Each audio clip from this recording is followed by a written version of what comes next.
Se habla mucho de la gran deuda de Francia, pero la deuda nacional de Estados Unidos actualmente es de 34.8 billones de dólares. Para poner esto en contexto, la población de Estados Unidos es de aproximadamente 330 millones de personas, lo que equivale a más de $100,000 de deuda nacional per cápita. Entonces, no se trata de una competencia sobre quién tendrá la deuda más grande, pero la de los Estados Unidos está en un nivel completamente diferente y el riesgo para el sistema mundial también.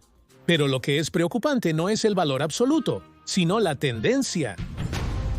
Lo más aterrador de esta situación es que el gobierno de los Estados Unidos no puede pagar esta deuda.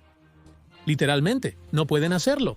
La Oficina de Presupuesto del Congreso afirmó que en una década la situación empeoraría en lugar de mejorar. ¿A dónde conduce esto y existe alguna estrategia secreta que Estados Unidos podría emplear para sortear el problema de la deuda?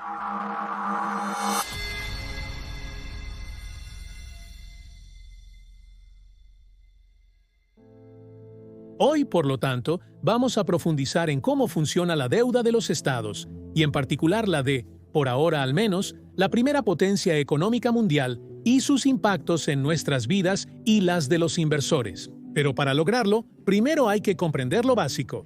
Como les mencioné antes, el gobierno estadounidense tiene una deuda de 34.8 billones de dólares y cada año la incrementa más y más. Pero ¿cómo funciona realmente esto? Al igual que tú y yo, un país se endeuda cuando quiere comprar algo que no puede permitirse.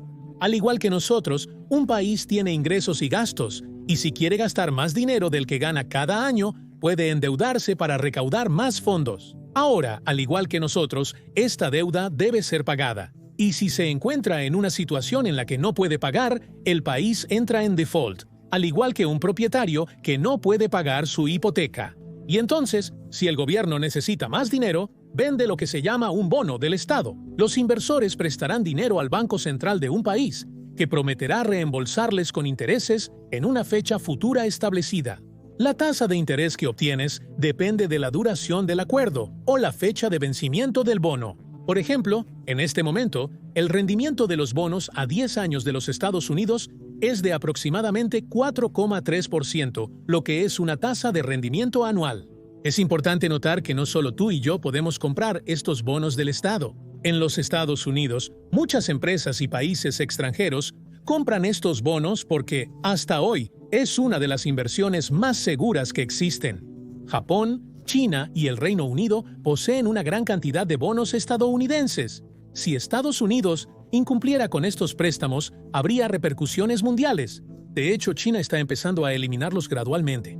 Otro punto interesante es que la Reserva Federal de Estados Unidos, el Banco Central del país, también puede comprar sus propios bonos del Estado. Este es el proceso que Estados Unidos utilizará para imprimir dinero e inyectarlo en la economía. La Reserva Federal va a crear dinero de la nada y luego compra bonos del Estado para poner ese dinero en manos del gobierno. Así es como un país se endeuda. Lo siguiente importante a entender es lo que sucede exactamente en los Estados Unidos. Debes recordar que la razón principal por la cual un país se endeuda es porque gasta más de lo que gana, y eso se llama déficit. Así, a mayor déficit anual, más dinero debe obtener el gobierno mediante deuda cada año. Si el gobierno gasta 2 billones de dólares y solo genera 1, debe vender 1 billón de dólares en bonos para cubrir la diferencia. El gráfico ilustra las ganancias o déficits de Estados Unidos a través del tiempo. En 2001, Estados Unidos registró un beneficio. Esto indica que obtuvieron un superávit de aproximadamente 130,000 millones de dólares ese año. Lo aterrador es que esa fue la última vez que Estados Unidos obtuvo ganancias. Desde entonces, puedes ver el déficit anual, los ingresos menos los gastos. Y como puedes ver, la tendencia a largo plazo está empeorando, excluyendo los enormes déficits de 2020 y 2021. La tendencia muestra que la brecha entre gastos e ingresos se amplía cada año. Por lo tanto, para equilibrar las cuentas anualmente, el gobierno debe recaudar más dinero cada vez. Esto implica que debe vender más bonos para incrementar su deuda. Como se observa en el gráfico, en 2001 la deuda nacional rondaba los 10 billones de dólares. Pero a medida que el déficit empeoró, mira lo que pasó. En 23 años, la deuda se disparó a la asombrosa cifra de 34.8 billones de dólares. Es una enorme carga de deuda. Pero el problema es que Estados Unidos no puede pagarla, y honestamente, quizás ni siquiera quieran.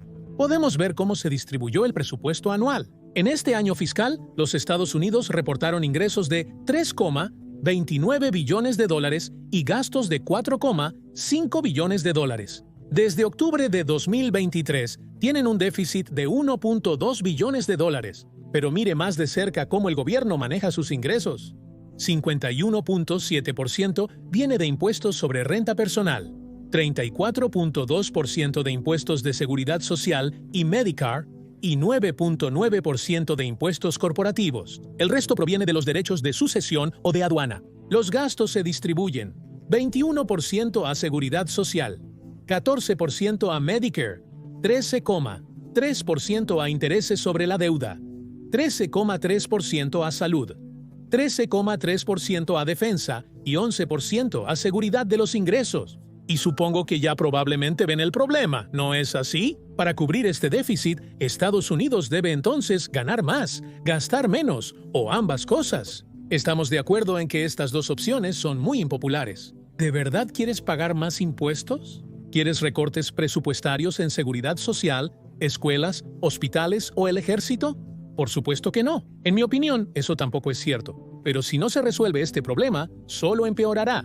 La Oficina de Presupuesto del Congreso proyecta que el déficit aumentará de 2 billones de dólares en 2024 a 2,8 billones en 2034. Se espera que el déficit creciente haga que la relación deuda-Producto Interno Bruto de los Estados Unidos aumente del 99% este año al 122% en 2034, superando su récord anterior del 106% del Producto Interno Bruto. En resumen, Estados Unidos parece estar en una situación complicada. Reducir gastos en ciertas áreas es difícil por ser impopular, pero aumentar impuestos tampoco es opción. Actualmente, para empeorar las cosas, Estados Unidos enfrenta otro desafío que no ha sentido en décadas: tasas de interés más altas. Es importante comprender que el gobierno no fija directamente las tasas de interés. Es el Banco Central, llamado la Reserva Federal, quien lo hace. Aunque trabajan con el gobierno estadounidense, están separados de él. Su tarea principal es ajustar las tasas de interés para mantener estable la economía y el dólar estadounidense. Pero el problema es que con la inflación reciente, la Fed ha subido las tasas de interés de 0 a cerca del 5,5%. ¿Y por qué es súper importante? Recuerda que toda esta deuda gubernamental tiene una fecha de vencimiento. Cuando los bonos vencen, Estados Unidos debe reembolsar al tenedor del bono. El problema es que en déficit, cuando las deudas vencen, Estados Unidos no tiene el dinero para pagarlas, así que las renueva. Venden más bonos para pagar los antiguos. Pero en las condiciones actuales es aún más difícil, porque la deuda anterior se vendió a tasas de interés muy bajas, mientras que ahora debe ser refinanciada con tasas de interés mucho más altas. Y eso significa que a medida que las deudas vencen, la cantidad de intereses que Estados Unidos debe pagar cada año aumenta, lo que automáticamente aumentará sus gastos anuales y por lo tanto agravará el déficit, como vimos anteriormente. Para entender la situación, debes saber que hasta ahora los intereses han sido el tercer gasto más importante para los Estados Unidos. Desde octubre de 2023, han gastado 601 mil millones de dólares solo en pagos de intereses. Es como si en tu presupuesto familiar, la tercera categoría en la que más gastas dinero fuera solo en el pago de intereses de tu deuda. Insisto en los intereses, no en la deuda. Según el informe del Congressional Budget Office, este número solo aumentará en los próximos años. Otra mala noticia. Indica que en 2025 los costos de los intereses en proporción al Producto Interno Bruto serán los más altos desde 1940 y aumentarán al 4,1% del Producto Interno Bruto para 2034, representando una 16ª parte del gasto federal total. Con el aumento de los costos obligatorios, se reducirán los gastos que el gobierno puede realizar, lo que significa tiempos más difíciles, impuestos más altos o adquirir más deudas para cubrir los pagos de intereses que han aumentado. Y al igual que para un individuo, a esto se le llama la espiral de la deuda. Las tasas de interés en aumento causan un incremento en los pagos de interés sobre la deuda renovada, lo que significa que debes pedir prestado aún más para poder compensar eso. Esto creará una pila de deuda aún más grande con tasas de interés más altas. Por lo tanto, la opción número 1, lógicamente, es esforzarse por reducir el déficit y volver al superávit a largo plazo. Pero eso parece casi imposible en el caso de los Estados Unidos y en menor medida en Francia. Pero ese no es el tema hoy. Por lo tanto, recientemente, algunas personas han comenzado a preguntarse si los Estados Unidos podrían adoptar un enfoque diferente, el de inflar la deuda. Si regresamos a 1970 por un momento, podremos entender cómo funciona. En esa época, el precio mediano de una vivienda en Estados Unidos rondaba los $24,000. El salario anual promedio en América era de $7,771 para un trabajo de tiempo completo y una barra de pan costaba alrededor de 24 centavos. Imagina que compras una casa en ese tiempo con un préstamo. Entonces, habrías tomado unos $24,000. Hoy en día diríamos que es muy barato, casi imposible de creer. Actualmente, la misma casa promedio costaría cerca de $400, $28,200. Sin embargo, ¿qué ha cambiado desde los años 70? Sigues comprando una vivienda del mismo tamaño, ¿verdad? Es la misma comodidad básica, pero es mucho más cara hoy simplemente por la inflación. Sabes, los salarios han aumentado, el costo de los alimentos ha aumentado y el costo de las casas ha aumentado.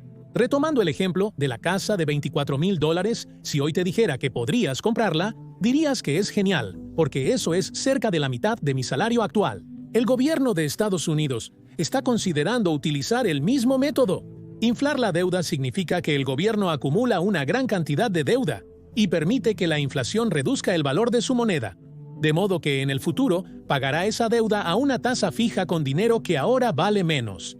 Para que sepas, Estados Unidos ya lo hizo tras la Segunda Guerra Mundial. Usaron la inflación para bajar su deuda privada. ¿Pero cómo podrían hacerlo actualmente? La respuesta es simple y se relaciona con la impresión monetaria de la Reserva Federal, conocida como alivio cuantitativo o quantitative easing. En resumen, la Reserva Federal imprimirá una gran cantidad de dinero para comprar bonos del gobierno estadounidense. Esto aumentará la cantidad de dólares estadounidenses en circulación y le dará dinero nuevo al gobierno para gastarlo. Con este dinero, invierten en crear empleos, construir infraestructuras y otros programas para aumentar la productividad de los Estados Unidos, lo cual es positivo. Si la productividad aumenta, las empresas y los trabajadores ganan más, lo que resulta en mayores ingresos y recaudación de impuestos. Los costos de préstamo más bajos aumentan las inversiones, elevando los precios de los activos y generalmente la tasa de inflación. Si este escenario persiste por años, la aceleración económica de Estados Unidos, el aumento del Producto Interno Bruto y la inflación constante harán que las deudas pasadas parezcan cada vez más pequeñas en comparación, tal como el precio y salario medianos de una casa en 1970 lucen minúsculos frente a los estándares actuales. Así que esa es la teoría general de inflar la deuda. En teoría suena genial, pero en la práctica no es tan sencillo. Y eso es porque siempre hay consecuencias en economía. El principal problema con la teoría es en realidad un problema al que nos enfrentamos hoy. Es que cuando empleas estas medidas estimulantes para comenzar a fomentar la inflación, obtienes inflación. Si la inflación queda sin supervisión, la historia muestra que puede volverse incontrolable rápidamente, llevando a inestabilidad económica, disturbios sociales y, en casos extremos, al colapso o abandono de una moneda. Como se ha documentado en los últimos años, las tasas de inflación en América y gran parte del mundo occidental eran insostenibles. Aunque puede ayudar a reducir la deuda del gobierno estadounidense, la Reserva Federal tuvo que intervenir y aumentar las tasas de interés para frenar la inflación. La inflación estaba aumentando tan rápidamente que en realidad era un problema. Por lo tanto, al aumentar las tasas de interés, la Fed frena y ralentiza un poco la economía. Esto es lo que estamos viviendo actualmente. Aunque la idea de aumentar la deuda parezca atractiva, tiene desventajas y debe vigilarse con cuidado. ¿Por qué la Reserva Federal apunta a una tasa de inflación de alrededor del 2% en lugar del 0%? Esto impulsa la economía, aumenta los salarios y fomenta el gasto temprano, estimulando el crecimiento económico. La gran ventaja a largo plazo es que devalúa progresivamente la moneda, facilitando los reembolsos de la deuda año tras año. En resumen, es el proceso en el que el gobierno y el Banco Central colaboran para disminuir la deuda a lo largo del tiempo.